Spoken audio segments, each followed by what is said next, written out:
Coming up on the Magnet Newsroom, we have an exclusive interview with a member of the Rockdale County Board of Education, former Chairwoman Mandy North. Also, in case you haven't heard yet, the Magnet family is getting a little bit bigger. I'm Matthew McCoy, and you're in the Magnet Newsroom.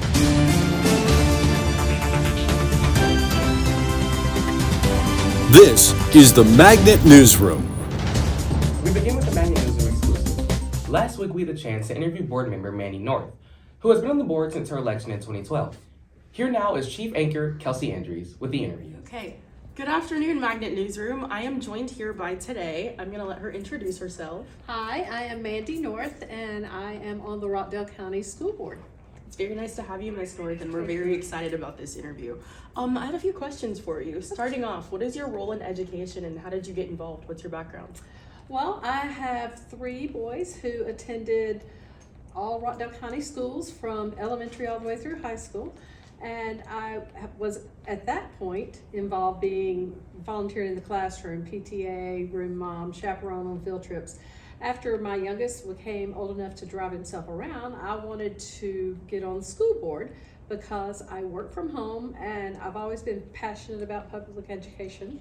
I am a graduate from DeKalb County Public Schools. So I got on school board in 2012 and I have been on ever since. Wow, interesting. Great. What was your biggest challenge, you would say, when trying to be in education? Because that wasn't necessarily your background, as you said. Right. First. The biggest challenge, I think, with being a school board member is that people really don't understand what the school board does.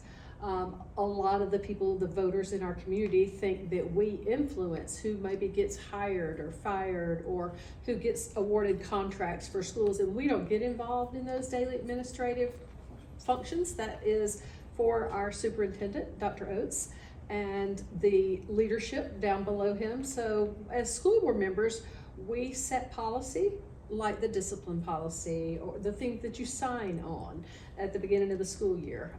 But we also talk about purchasing real estate, like if we're going to need new schools, approving contracts. But there's just a challenge in educating our community of what the role of the school board member is.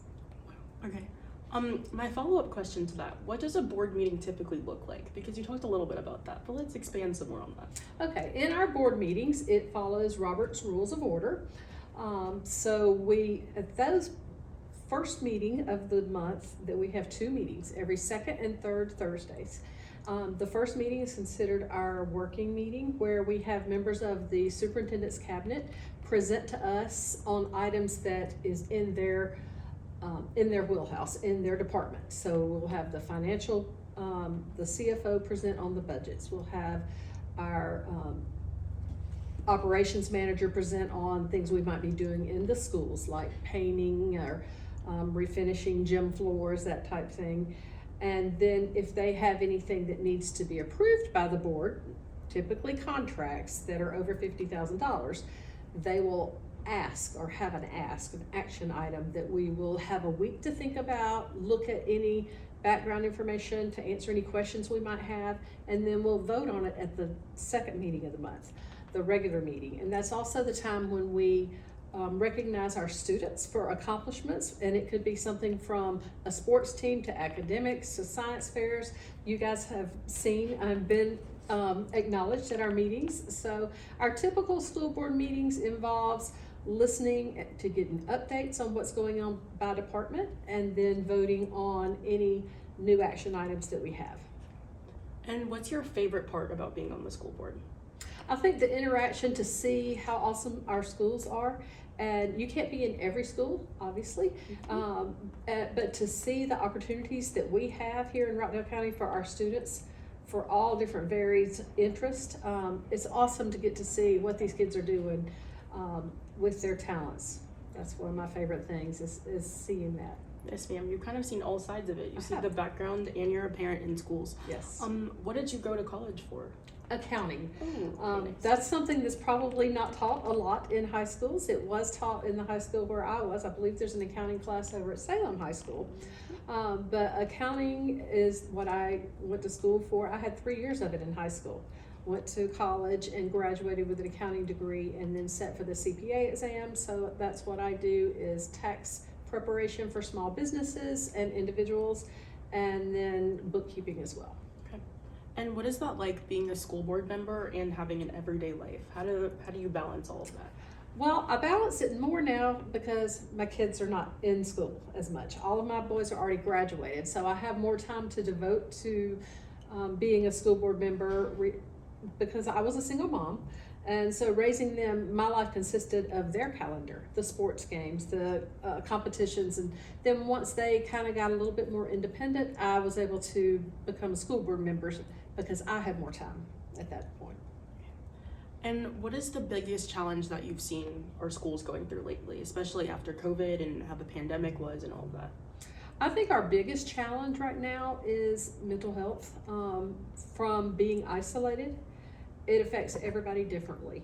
So we've had challenges with not just students, adults, everybody being able to move on. I mean, it's something none of us had ever experienced before. None of us had the right answers. Nobody knew what to do. So overcoming that, I think we've done a great job of that, and getting back on track to what we are trying to be successful for everyone, giving everybody the opportunities. But of course, we all suffered for those year and a half of isolation.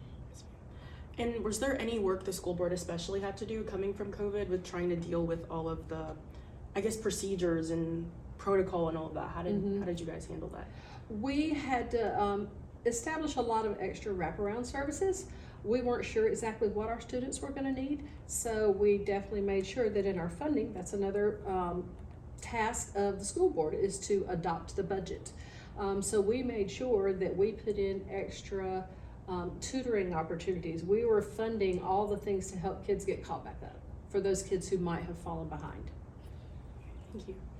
And just speaking on technology and the immersing of all of the technology going on right now, how do you feel about AI being involved in school and how students have been, I guess, using AI more in the classroom? Well, that is something that I in my own profession haven't used yet, but I am almost at the end of my career, and I do feel like it's important for you, the students coming up now, to learn about AI, because it wasn't around when I was at your age, but now it is, and I do think it's important to learn about AI, the benefits it has, but of course, make sure you are familiar with your topic of study and you don't rely on AI to fill in the gaps where maybe you didn't study as much. And my final question, what inspiration do you have for students as they may be considering having a career on the school board or just being involved with the school board more? I would definitely recommend for students to always reach for their dreams. Don't give up. If you feel like you're hitting roadblocks, find somebody who can help, because there are people in our community, there are people in our schools, there's parents, friends' parents. So if you find something you're passionate about, reach out, because there's a lot of people out here who want to share what they've been through, want to share.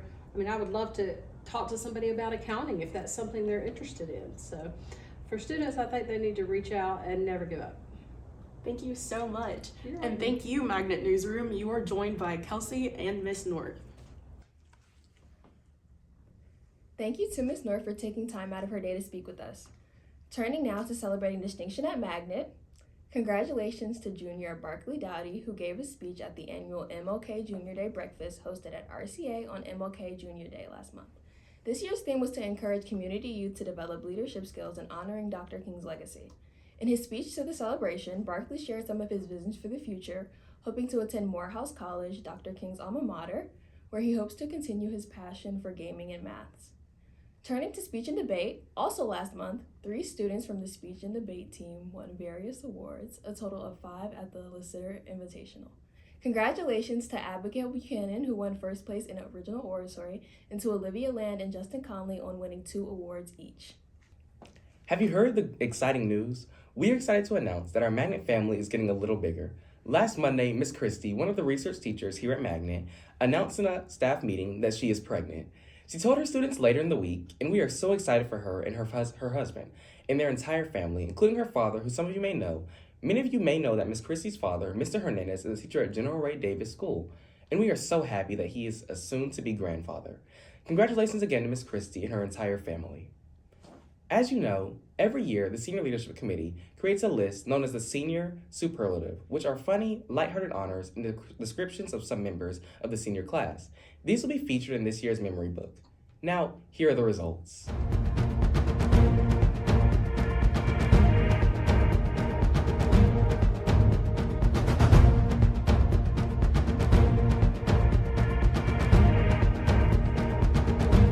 Finally, today, let's look at the calendar for upcoming Magnet events. For early February, the Honor Roll celebration, which we first reported was scheduled to be on the 31st of January, has been moved to Wednesday, February 7th from 8:30 a.m. to 9:30 a.m. And the Magnet Fund will hold their monthly meeting on Tuesday, February 13th from 6 to 7:30 p.m. As always, all parents and guardians are invited to attend via Microsoft Teams. And that is it for the Magnet Newsroom. For the latest on all things at Magnet, follow our school on social media on Facebook, X, and Instagram. If you're interested in joining our team as an anchor, reporter, operator, or however you can think you can share your talents, or just would like to leave feedback, scan the QR codes on your screen now. Thanks for watching.